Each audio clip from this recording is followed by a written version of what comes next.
सत्य परमपिता परमात्मा जो सिखलाते हैं उसे अमल में लाने की, विनाश के पहले जीवन बंध से जीवन मुक्त मर्तबा प्राप्त करने की, अपना टाइम विनाशी कमाई के पीछे अधिक वेस्ट नहीं करने की, बेहद के बाप से बेहद का वर्षा लेने की और दैवी गुण धारण करने की,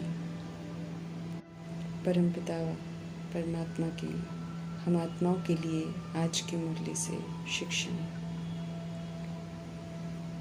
स्वयं को आत्मा समझ परमपिता परमात्मा संग बुद्धि का योग लगाने से, उन्हें याद करने से बल प्राप्त होता है, जिससे हम आत्माएं सशक्त बनते हैं और माया की शक्ति पर जीत प्राप्त करने वाले सदा विजयी होने का वरदान प्राप्त कर लेते हैं। देह अभिमान में आज की दुनिया में सब जिस्मानी बल को सर्वश्रेष्ठ समझते हैं और शरीर को शक्तिशाली बनाने का प्रयत्न भी करते हैं। वरदाता परमपिता परमात्मा हम आत्मा को समझ देते हैं कि ज्ञान बल और योग बल से श्रेष्ठ बल जमा करो। क्यों? क्योंकि ज्ञान बल और योग बल ही सबसे श्रेष्ठ बल है। समझ देते हैं कि जैसे साइंस का बल जो है वो अंधकार पर विजय प्राप्त कर रोशनी कर देता है, ऐसे ही योग से प्राप्त हुआ बल माया पर जीत प्राप्त कर विजयी बना देता है। माया की शक्ति योग बल के श्रेष्ठ बल के आगे कुछ भी नहीं है। योग बल से संपन्न आत्मा इतनी काबिल हो जाती है कि स्वप्न में भी कोई कमजोरी का शिकार नहीं बन सकती है। स्वप्न में भी वो माया से हार नहीं खा सकती है। ऐसा विजय का तिलक हम सभी आत्माओं के मस्तक पर लगा हुआ है। अब उसे योग लगाकर योग बल से प्रैक्टिकल में फलीभूत करना है। समझ मिली है हमें कि व्यर्थ अपवित्रता है जो हमें कीर्ति कला में ले जाता है। ज्ञान मार्ग में व्यर्थ बहुत बड़ा विघ्न है, इसलिए नंबर 1 में आना है तो समर्थ परमपिता परमात्मा का फरमान है कि व्यर्थ को समर्थ में परिवर्तन कर दो। व्यर्थ की समाप्ति है। समर्थ बाप आए हैं सब कुछ समर्थ करने के लिए, इसलिए सदा हमें समर्थ सोचना है, समर्थ बोलना है और समर्थ कर्म करना है। व्यर्थ का द्वार बंद रखना है। समझ का नेत्र हम आत्माओं को मिला है, इसलिए हमें ध्यान रखना है कि ये सदा खुला रहे। विस्मृत होकर इसे बंद नहीं होने देना है। ये तीसरा नेत्र खुला रहेगा तो हम सदा खुश रहेंगे, खुशी का पारा सदा चढ़ा रहेगा। परमात्मा द्वारा मिली हुई युक्तियों को अपनाकर हमें सेवा पर सदा तत्पर रहना है। आने वाली नेचुरल कैलामिटीज़ जो हैं वो अति कल्याणकारी हैं। कलयुग के बेहद के किचड़े को समाप्त करने के निमित्त हैं, इसलिए उन्हें देखकर हमें घबराना नहीं है। आपदाओं द्वारा भी हिसाब किताब चुकते होते हैं और उन्हीं द्वारा कलयुग के विस्तार की सफाई होनी है। सत्य को समझने की नज़र कमज़ोर हो जाती है, क्योंकि 63 जन्मों का झूठ खंड का प्रभाव जो है वो बहुत गहरा है।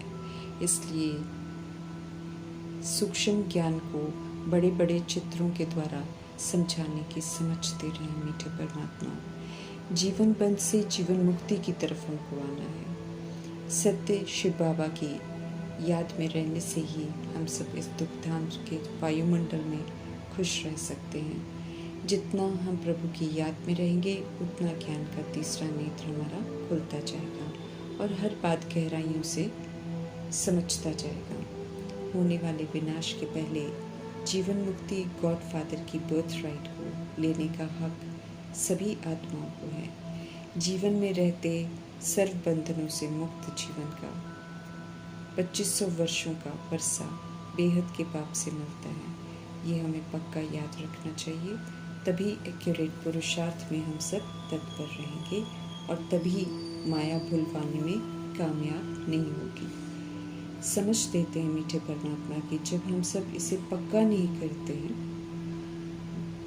जो सुप्रीम टीचर हम आत्मा को समझ देते हैं, तब माया फिर भुलवा देती है, हम आत्मा को विस्मृत कर देती है, जो कि इस समय बहुत बड़ा खतरा है, क्योंकि समय तेज़ गति से बीतता चला जा रहा है और 100 वर्ष संगम युग के लगभग पूरे होने को है, जिसमें से 88 वर्ष पूरे हो गए हैं।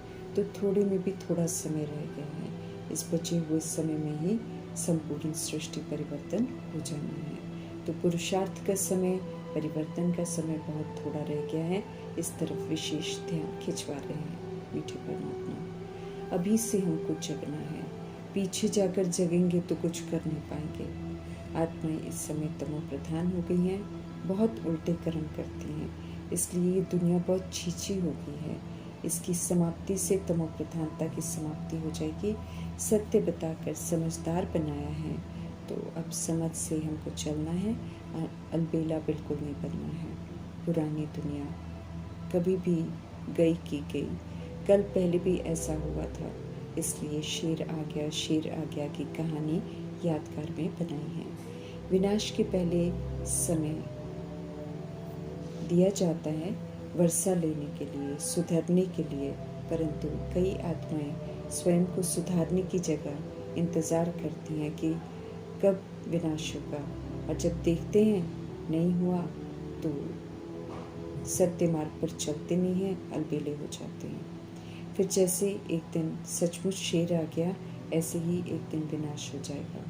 मातेश्वरी जी ने और अनन्य आदि रत्नों ने सदा विनाश को सामने रखते हुए उत्तम पुरुषार्थ कर, स्व परिवर्तन कर अपनी अव्यक्त स्थिति बना ली और सर्व तरह की सजाओं से और विनाश के सेक से बच गए। सूक्ष्म वतन से फरिश्ता बन सेवा कर रहे हैं।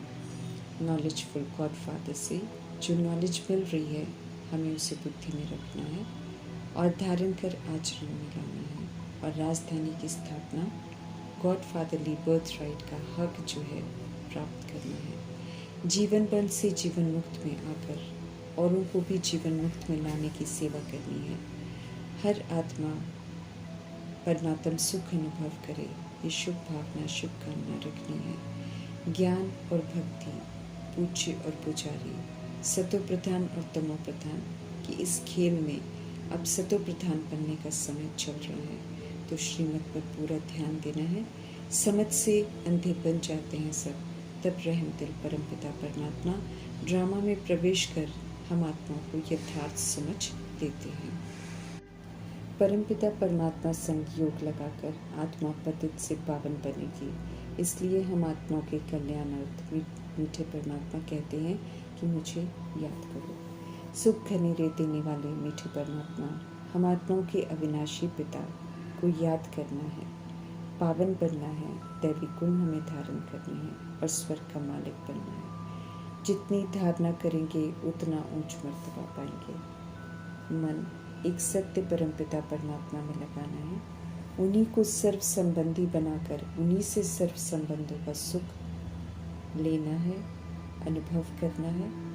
दुनियावी बंधनों के मोह से खुद को मुक्त करना है। यही विधि है मुक्त होने की, कि भगवान को सर्व संबंधी बनाकर सर्व संबंधों का रस उनसे लेना है। फिर किसी और रस की तरफ कभी भी आकर्षण नहीं जाएगा और हम सभी आत्माएं मोह से बहुत सहज मुक्त हो जाएंगे। विनाशी कमाई के पीछे हमें ज़्यादा टाइम वेस्ट नहीं करना है, क्योंकि ये धन काम नहीं आएगा। योग बल से माया रूपी कमी कमजोरियों से अहिंसक लड़ाई लड़कर उन्हें अब आचरण में नहीं लाकर दिव्यता को यूज़ कर हमें माया जीत बनना है।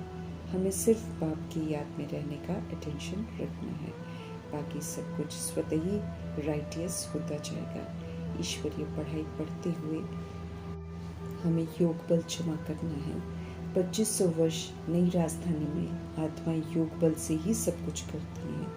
यहाँ जमा करते हैं तो ईश्वरीय स्टैंप लगती है और आधा कल्प चलती है। योग बल से ही सारे विश्व पर विजय पा सकते हैं, पवित्र बन सकते हैं। दैहिक क्रिमिनल पना सारा खत्म करना है। निराकार धाम की रहने वाली हम बेदाग आत्माएं थी, अभी फिर से बेदाग बनना है।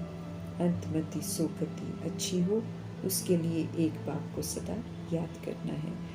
ऊपर से सतो प्रधान आत्मा आती है, पुनर्जन्म में आते हुए सतो रजो तमो यहाँ पर बनती है। इसलिए कोई भी आत्मा भले कैसा भी पाप हो जाए, हमें उसे ओरिजिनल स्वरूप में ही देखना है और सभी के प्रति शुभ भावना शुभकामना रखनी है।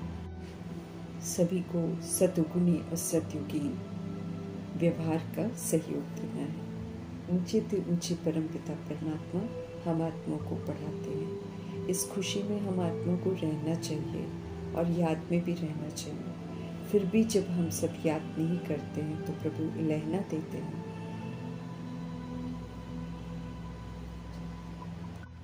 गुप्त युद्ध के इस मैदान में माया ठहरने ही नहीं देती है। बार बार हम सब गिर पड़ते हैं, माया से हार खा लेते हैं।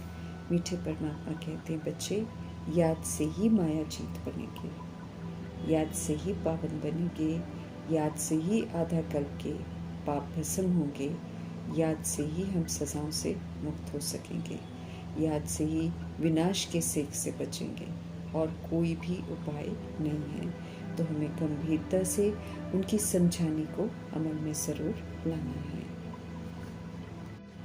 हम आत्माओं को हर तरह से समर्थ बनाने वाले शिव पिता परमात्मा जी का धन्यवाद करते हुए ओम